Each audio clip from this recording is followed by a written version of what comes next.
নমস্কার। আজ জানাবো পশ্চিমবঙ্গ ও দেশ বিদেশের গুরুত্বপূর্ণ 8টি তাজা খবর। আপনি যদি চ্যানেলে নতুন হয়ে থাকেন তাহলে চ্যানেলটিকে সাবস্ক্রাইব করে পাশে থাকবেন প্রতিদিন বাছাই করা গুরুত্বপূর্ণ খবর পাওয়ার জন্য। আসছি আজকের প্রথম খবরে। বৈধ ভোটাররা বিচার পাবেই, সুপ্রিম কোর্টে আস্থা রেখে 5 দিন পর ধর্মতলার ধর্ণা তুললেন মমতা। এসআইআর হয়রানি ও জড়যন্ত্রের প্রতিবাদে 6 তারিখ থেকে ধর্মতলায় ধরনায় বসেছিলেন মমতা বন্দ্যোপাধ্যায়। মঙ্গলবার এসআইআর নিয়ে সুপ্রিম কোর্টের পর্যবেক্ষণে সাময়িক স্বস্তি।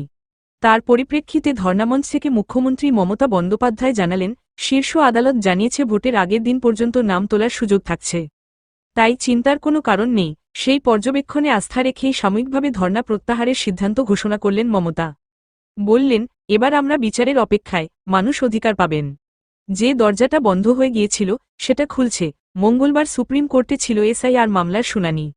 এদিন আদালত কি জানিয়েছে ধর্নামঞ্চ থেকে তা আমজনতার সামনে তুলে ধরেন মমতা। বলেন, নির্বাচন ঘোষণা হওয়ার পরেও সুপ্রিম কোর্টের হাতে মামলা থাকবে। আমার পিটিশনটি এখনও আছে। নির্বাচন ঘোষণা করে দিলেও ভাববেন না যে আপনার নাম তোলার সুযোগ নেই।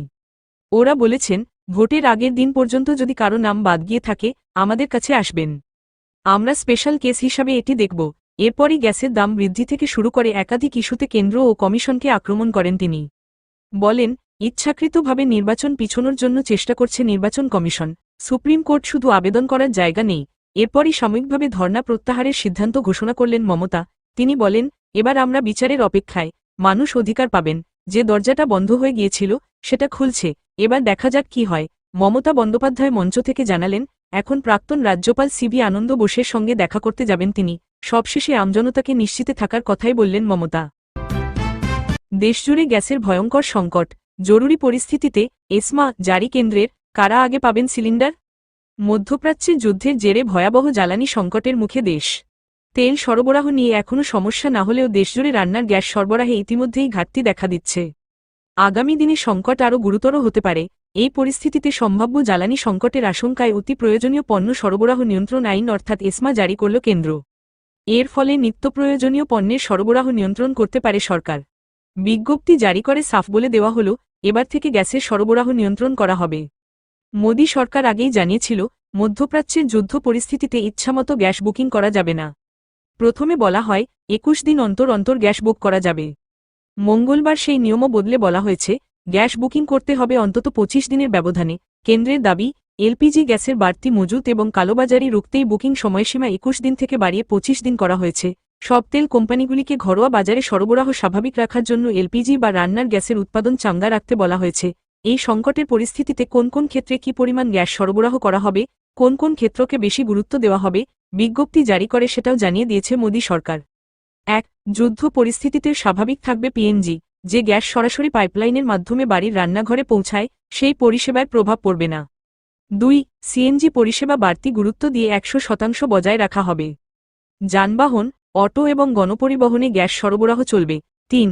গৃহস্থালির গ্যাস সরবরাহে কোনো সমস্যা হবে না। রান্নার গ্যাসে কোনো কাটছাঁট করা হবে না। 4. শিল্পক্ষেত্রে ব্যবহৃত গ্যাসের বরাদ্দ কমানো হতে পারে। 4. শিল্প ও উৎপাদন ক্ষেত্রে গত 6 মাসে যে হারে গ্যাস ব্যবহৃত হয়েছে সেটার 80% সরবরাহ করা হবে। 5.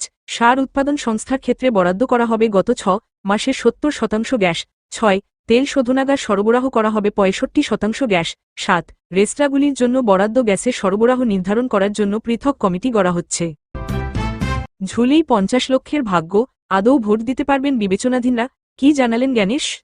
এসআইআরের চূড়ান্ত তালিকা অনুযায়ী বিবেচনাধীন ভোটারের সংখ্যা ছিল 60 লক্ষ। মঙ্গলবার কলকাতা হাইকোর্টের তরফে সুপ্রিম কোর্টে জানানো হয়েছে, 10 লক্ষের ইতিমধ্যে নিষ্পত্তি হয়ে গিয়েছে। ভোটের আগে এখনও বাকি 50 লক্ষের ভাগ্য নির্ধারণ কি সম্ভব? বিবেচনাধীনরা আদৌ ভোট দিতে পারবেন? মঙ্গলবার সাংবাদিক বৈঠকে এই প্রশ্নের জবাব কার্যত এড়িয়ে গেলেন খোদ মুখ্য নির্বাচন কমিশনার জ্ঞানেশ কুমার। এর আগে রাজ্যের মুখ্য নির্বাচনী আধিকারিক সিইও মনোজ আগরওয়ালও বিবেচনাধীন ভোটারদের কোনো দিশা দেখাতে পারেননি। জ্ঞানেশ কুমার জানান, বিবেচনাধীন ভোটারদের নথি খতিয়ে দেখার কাজ করছেন জুডিশিয়াল অফিসাররা। তারা ইতিমধ্যে সুপ্রিম কোর্টে রিপোর্ট জমা দিয়েছেন, জানিয়েছেন 10 লক্ষের কাজ শেষ হয়েছে। এরপর বাকি 50 লক্ষ ভোটারকে নিয়ে একটি শব্দও খরচ করেননি জ্ঞানেশ। তবে তিনি বলেন, যত তাড়াতাড়ি সম্ভব সাপ্লিমেন্টারি তালিকা প্রকাশ করা হোক। সুপ্রিম কোর্টের নির্দেশ অনুযায়ী গত 28 ফেব্রুয়ারি এসআইআরের চূড়ান্ত তালিকা প্রকাশ করা হয়েছে। তারপর প্রয়োজনমতো সাপ্লিমেন্টারি তালিকা প্রকাশের কথা। প্রার্থীদের মনোনয়নের আগের দিন পর্যন্ত এই তালিকা প্রকাশ করা হবে। সেক্ষেত্রে আদৌ ভোটাধিকার রয়েছে কিনা তা নিয়ে শেষ মুহূর্ত পর্যন্ত দোলাচলেই কাটাতে হবে বিবেচনাধীন ভোটারদের। রাজনৈতিক দলগুলি বিবেচনাধীন ভোটারদের নিষ্পত্তি না হওয়ার আগে ভোট হোক তা চায় না। আগামী সপ্তাহেই হয়তো ভোটের নির্ঘণ্ট প্রকাশ করবে নির্বাচন কমিশন। সুতরাং শিয়েরে ভোট হাতে সময় প্রায় নেই বললেই চলে। সবে 10 লক্ষের নথি খতিয়ে দেখার কাজ সম্পূর্ণ রয়েছে, সিংহভাগেরই বাকি। এই অল্প সময়ের মধ্যে আদৌ কি বাকিদের নিষ্পত্তি সম্ভব? সে প্রশ্ন যে তিমিরে ছিল, পড়ে রয়েছে সেই তিমিরেই। কমিশনের তরফেও পাওয়া যাচ্ছে না সদুত্তর। সুতরাং ঝুলেই রইল বিবেচনাধীনদের ভাগ্য। 26-এ কত দফায় ভোট হবে বঙ্গে? মুখ খুললেন জ্ঞানেশ কুমার। কত দফায় ভোট হবে বঙ্গে? কবে থেকে শুরু হবে 26-এর বিধানসভা নির্বাচন? সকলের মনেই এখন সেই প্রশ্ন। কমিশনের ফুল বেঞ্চের দুদিনের বৈঠকের পর সাংবাদিকদের মুখোমুখি হয়ে কত দফায় ভোট হবে তা নিয়ে মুখ খুললেন মুখ্য নির্বাচন কমিশনার জ্ঞানেশ কুমার। জানালেন, সবদলের সঙ্গে কথা বলেছেন তারা। এবার বাংলার আইনশৃঙ্খলা পরিস্থিতির উপর নির্ভর করছে কত দফায় হবে ভোট। পাশাপাশি স্পষ্ট ভাষায় জানালেন, নির্বাচনের কাজে নিযুক্ত রাজ্যের আধিকারিকরা যদি দলদাসে ভূমিকা পালন করেন তাহলে কঠোর পদক্ষেপ করা হবে। কোনো ভোটার বা ভোটকর্মীকে ভয় দেখানোর অভিযোগ উঠলে জিরো টলারেন্স নীতি নেবে কমিশন। অভিযুক্তদের বিরুদ্ধে কড়া পদক্ষেপ করা হবে। আগামী সপ্তাহে ঘোষণা হতে পারে ভোটের দিনক্ষণ। গত রবিবার বাংলায় আসে মুখ্য নির্বাচন কমিশনার জ্ঞানেশ কুমার সহ নির্বাচন কমিশনের ফুল বেঞ্চ। সোমবার থেকে দফায় দফায় বৈঠক করেন আধিকারিকরা। প্রথম দফায় রাজ্যের 23 জেলার জেলাশাসক, জেলা ও পুলিশ জেলার সুপার এবং রাজ্য ও কেন্দ্রের 24টি সংস্থার আধিকারিকদের সঙ্গে বৈঠক হয়। শাসক বিরোধী সহ বাংলার অন্যান্য রাজনৈতিক দলগুলির সঙ্গেও বৈঠক করেন তারা। যাবতীয় বৈঠক শেষে মঙ্গলবার সাংবাদিক বৈঠক করেন জ্ঞানেশ কুমার। স্বাভাবিকভাবেই প্রশ্ন ওঠে কত দফায় হবে ভোট। জবাবে জ্ঞানেশ কুমার স্পষ্টভাবে জানিয়েছেন, সবদলের সঙ্গে তারা কথা বলেছেন। দিল্লি ফিরে বাংলার আইনশৃঙ্খলা পরিস্থিতি বিবেচনা করে দফা নিয়ে সিদ্ধান্ত নেবে কমিশন। তিনি সাফ জানিয়েছেন, অবাধ ও শান্তিপূর্ণ ভোট করাতে বদ্ধপরিকর কমিশন। কোনোরকম কারচুপি বরদাস্ত করা হবে না। ভোটের কাজে যুক্ত প্রত্যেক আধিকারিকদের একমাত্র কমিশনের নির্দেশমতো কাজ করতে হবে। কোনো রাজনৈতিক দল কিংবা নেতার নির্দেশে কাজ করলে ওই আধিকারিকদের বিরুদ্ধে যথোপযুক্ত ব্যবস্থা নেওয়া হবে। কারো বিরুদ্ধে যদি ভোটারদের ভয় দেখানো বা প্রভাবিত করার অভিযোগ ওঠে তাহলে অভিযুক্তের বিরুদ্ধে কড়া পদক্ষেপ করবে কমিশন। বুথের বাইরে নির্দিষ্ট জায়গায় মোবাইল রেখে তবেই ভিতরে প্রবেশ করতে পারবেন ভোটাররা। স্বচ্ছতা বজায় রাখতে সব ভোটকেন্দ্রে থাকবে ওয়েব কাস্টিংয়ের ব্যবস্থা। ইভিএমে প্রার্থীদের রঙিন ছবি থাকবে বলেও জানিয়েছেন জ্ঞানেশ। এসআইআর-এ কয়েক হাজার গোর্খার নাম বাদ, উত্তেজনা বাড়ছে পাহাড়ে, আন্দোলনের হুমকি অনিতের। এসআইআর ইস্যুতে এবার উত্তপ্ত হতে শুরু করল পাহাড়। পদবি বিভ্রাটের জন্য প্রাক্তন সরকারি কর্মচারী সহ কয়েক হাজার গোর্খা জনজাতি মানুষের নাম বাদ পড়েছে বলে অভিযোগ। উদ্দেশ্য প্রণোদিতভাবে বাদ দেওয়া হয়েছে, এই অভিযোগ তুলে আন্দোলনের হুমকি দিলেন গোর্খা প্রজাতান্ত্রিক মোর্চার সুপ্রিমো তথা জিটিএ প্রধান অনিত থাপা। মঙ্গলবার কালিম্পং শহরের মেলা মাঠের সভা থেকে তিনি ওই হুমকি দিয়েছেন। অনিতের অভিযোগ, কয়েক হাজার গোর্খার নাম বাদ দেওয়া হয়েছে, তাদের মধ্যে অবসরপ্রাপ্ত সরকারি কর্মচারী রয়েছেন। নাম বাদ পড়ে যাওয়ায় ওই সরকারি কর্মচারীদের পেনশন নিয়ে সমস্যা হবে। তিনি আরও বলেন, সিংকোনা প্ল্যান্টেশনের অনেক অবসরপ্রাপ্ত কর্মীর নাম বাদ পড়েছে। এটা মেনে নেওয়া যায় না। তবে শুধু সিংকোনা প্ল্যান্টেশন নয়, প্রজাতান্ত্রিক মোর্চা সূত্রে জানা গিয়েছে, কালিম্পং, কার্শিয়াং, মিরিক ও দার্জিলিংয়ের প্রত্যন্ত গ্রামীণ এলাকায় এসআইআর তালিকা থেকে বাদ যাওয়া প্রচুর মানুষের খবর মিলেছে। তাদের মধ্যে 80 থেকে 90 বছরের প্রবীণরাও আছেন। প্রত্যেকে আতঙ্কে দিন কাটাচ্ছে। অনিত বলেন, গোর্খাদের মধ্যে বাবা ও ছেলের পদবি ভিন্ন হয়ে থাকে, সেটা নির্বাচন কমিশনের কি জানা নেই? ওর সেটা না বুঝে একের পর এক নাম কেটেছে। এরপরই তার অভিযোগ, নির্বাচন কমিশনকে কে পরিচালনা করছে সেটা প্রত্যেকে জানে। এসব চলবে না। যোগ্যদের প্রত্যেকের নাম তালিকায় না থাকলে পাহাড়ে তীব্র আন্দোলন শুরু হবে। তাহলে কি বিধানসভা নির্বাচনের আগে পাহাড় উত্তপ্ত হয়ে উঠতে শুরু করেছে? ফের গোর্খাল্যান্ড ইস্যু সামনে এসে আন্দোলনে নামা হবে, সেই চর্চা শুরু হয়েছে।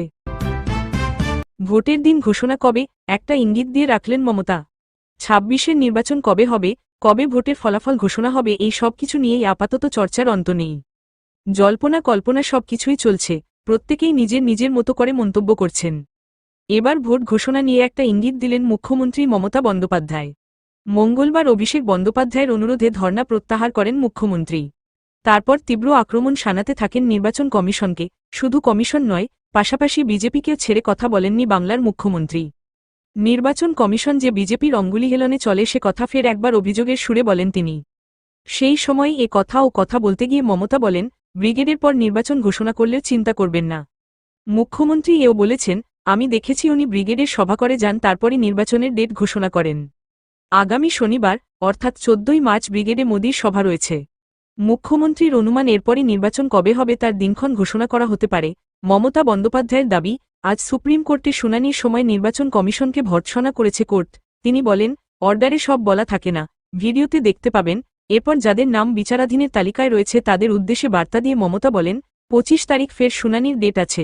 ভোটের দিন ঘোষণা ১৫ বা ১৬ তারিখ হলেও চিন্তার কারণ নেই। অর্থাৎ আমরা ওয়াচ করব, আমরা দেখব, আমাদের পিটিশন অনুযায়ী অর্ডার হয়েছে। দুঃসময়ে বাংলাদেশের পাশে ভারত ৫,০০০ টন তেল দিচ্ছে ঢাকাকে। যুদ্ধ পরিস্থিতি চলছে মধ্যপ্রাচ্যে। গোটা বিশ্বেই প্রায় জ্বালানি সংকটের এক প্রবল সম্ভাবনা তৈরি হয়েছে। এমনকি ভারতেও গ্যাসের সমস্যা উত্তরোত্তর বাড়ছে। তবে এই পরিস্থিতির মধ্যেও বাংলাদেশের হাত ছাড়ল ভারত। দুঃসময়ে সে দেশে ৫,০০০ টন ডিজেল পাঠানোর সিদ্ধান্ত নেওয়া হয়েছে। এই জ্বালানি সরবরাহ করা হচ্ছে বাংলাদেশ ভারত ফ্রেন্ডশিপ পাইপলাইনের মাধ্যমে। বাংলাদেশ পেট্রোলিয়াম কর্পোরেশন বিপিসি এর এক কর্তা জানিয়েছেন, সোমবার বিকেল ৩:২০ ভারতের অসমের নুমালীগড় তৈলশোধনাগার থেকে ডিজেল পাম্পিং শুরু হয়েছে। পাইপলাইনের মাধ্যমে পাঠানো এই জ্বালানি প্রায় ৪৪ ঘণ্টার মধ্যে বাংলাদেশের দিনাজপুর জেলার পর্বতপুরী ডিপোতে পৌঁছানোর কথা রয়েছে। তিনি আরও জানান, আন্তর্জাতিক বাজারে অস্থিরতার মধ্যে দেশের জ্বালানি সরবরাহ স্থিতিশীল রাখতে এই পাইপলাইন গুরুত্বপূর্ণ ভূমিকা রাখছে। ভারত থেকে সরাসরি পাইপলাইনের মাধ্যমে জ্বালানি আমদানি হওয়ায় পরিবহন খরচ ও সময় দুটোই কমছে। এখানে উল্লেখ্য, ইউনূসের সময় বিবিধ ইস্যুতে ভারতের সঙ্গে বাংলাদেশের সম্পর্কের মধ্যে টানাপোড়েন তৈরি হয়। সেই সময় ডিজেলের রফতানি বন্ধ রাখা হয়েছিল ভারতের পক্ষ থেকে। পরবর্তীতে তারেক রহমান প্রধানমন্ত্রী হওয়ার পর দেশের সম্পর্ক ধীরে ধীরে মজবুত হচ্ছে, আর এরই মধ্যে বাংলাদেশে ডিজেল পাঠানোর সিদ্ধান্ত নেওয়া হয়েছে। ভারত ও বাংলাদেশের মধ্যে জ্বালানি সহযোগিতা জোরদার করতে তৈরি হয়েছিল ভারত বাংলাদেশ ফ্রেন্ডশিপ পাইপলাইন প্রকল্প। এটি দুই দেশেরই অর্থনৈতিক ও জ্বালানি নিরাপত্তার ক্ষেত্রে গুরুত্বপূর্ণ অবদান রাখে। এর মাধ্যমে নিয়মিতভাবে ডিজেল সরবরাহ করা সম্ভব হয়। বাংলাদেশের সংবাদমাধ্যম বণিক বার্তার একটি প্রতিবেদন অনুযায়ী, ইতিমধ্যেই বাংলাদেশের সরকার দেশে পর্যাপ্ত জ্বালানি মজুত রয়েছে বলে জানিয়েছে।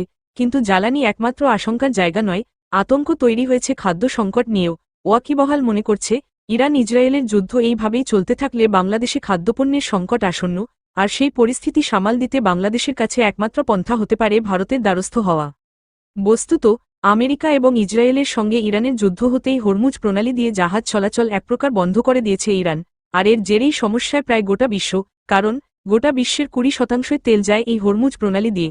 তবে হামলার আশঙ্কায় বিভিন্ন দেশের তেলের ট্যাঙ্কার আর জাহাজগুলি লাইন দিয়ে দাঁড়িয়ে। বাংলা ও ঝাড়খণ্ডের জন্য ৪,৪৭৪ কোটি টাকার মেগা প্রকল্প অনুমোদন কেন্দ্রের। ভোটমুখী বাংলার জন্য ফের সুখবর, একই সঙ্গে কপাল খুলল ঝাড়খণ্ডেরও। পশ্চিমবঙ্গ এবং ঝাড়খণ্ডের রেল যোগাযোগ ব্যবস্থায় আমূল পরিবর্তন আনতে বর্ষর পদক্ষেপ। পণ্য পরিবহনে গতি আনতে পশ্চিমবঙ্গ ও ঝাড়খণ্ডের মধ্যে দুটি বড় মাল্টি ট্র্যাকিং প্রকল্পের অনুমোদন দিল কেন্দ্রীয় মন্ত্রিসভা। মঙ্গলবার প্রধানমন্ত্রী নরেন্দ্র মোদীর সভাপতিত্বে কেন্দ্রীয় মন্ত্রিসভার অর্থনৈতিক বিষয়ক কমিটি এই দুটি গুরুত্বপূর্ণ রেল প্রকল্পের অনুমোদন দিয়েছে। বাস্তবায়িত হবে মোট ৪,৪৭৪ কোটি টাকা ব্যয়। এক্স হ্যান্ডেলে পোস্ট করেছেন প্রধানমন্ত্রী নরেন্দ্র মোদী। বর্তমান রেললাইনের ওপর অতিরিক্ত চাপের বোঝা কমানোর পাশাপাশি পণ্যবাহী ট্রেন চলাচলের রাস্তা যাতে আরও সুগম হয় সেই লক্ষ্যেই কাজ করবে এই মাল্টি ট্র্যাকিং প্রকল্প। ওয়াকিবহাল মহলের ধারণার ফলে বিশেষ করে ঝাড়খণ্ডের কয়লাসহ অন্যান্য খনিজ সমৃদ্ধ অঞ্চল থেকে পশ্চিমবঙ্গে কাঁচামাল পরিবহন আরও দ্রুত করা যাবে। পুরো কাজ হবে কেন্দ্রীয় সরকারের পিএম গতি শক্তি মাস্টার প্ল্যানের অংশ হিসেবে। প্রকল্পের আওতায় পশ্চিমবঙ্গ ও ঝাড়খণ্ডের শিল্পাঞ্চলগুলিকে যুক্ত করতে নতুন লাইন ও ডাবলিংয়ের কাজ করা হবে বলেও জানা যাচ্ছে। বিশেষ করে আসানসোল এবং সীতারামপুর সংলগ্ন রেল করিডোরে এর প্রভাব পড়বে, যা পূর্ব ভারতের অন্যতম ব্যস্ত রেল রুট বলেই পরিচিত।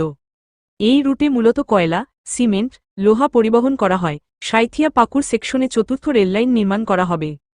চতুর্থ রেললাইন তৈরি করা হবে সাঁতরাগাছি খড়গপুর সেকশনেও। নতুন ট্র্যাক তৈরি হলে লজিস্টিক খরচ অনেকটাই কমবে বলে মনে করা হচ্ছে। গতি আসবে শিল্পক্ষেত্রে, যার হাত ধরে ওই অঞ্চলের সামাজিক পরিস্থিতির ব্যাপক উন্নতি হবে বলে আশা করা হচ্ছে। সরকারি সূত্রে খবর অনুযায়ী, পশ্চিমবঙ্গ ও ঝাড়খণ্ডের মোট ৫টি জেলা এই প্রকল্পের আওতায় পড়বে। এর ফলে ভারতীয় রেলের মানচিত্রে নতুন করে ১৯২ কিলোমিটার পথ যুক্ত হবে। উপকৃত হবেন ৫,৬৫২টি গ্রামের মানুষ। প্রকল্পের কাজ চলাকালীন তো বটেই, শেষ হওয়ার পরেও বিপুল পরিমাণ কর্মসংস্থানের সুযোগ তৈরি হবে। এছাড়া রেললাইনের ক্ষমতা বাড়লে ভবিষ্যতে যাত্রীবাহী ট্রেনের গতিবেগও অনেকটাই বাড়বে, চলতে পারে আরও বেশ কিছু নতুন ট্রেন। অন্যদিকে রেলপথে পণ্য পরিবহন বাড়লে রাস্তায় ট্রাকের চাপ অনেকটাই কমবে। একই সঙ্গে এই রেল প্রকল্পের ফলে পর্যটন মানচিত্রে থাকা একাধিক গুরুত্বপূর্ণ স্থানের যোগাযোগ ব্যবস্থাও আরও উন্নত হবে। তালিকায় শান্তিনিকেতন, তারাপীঠের মতো জায়গায়ও থাকছে।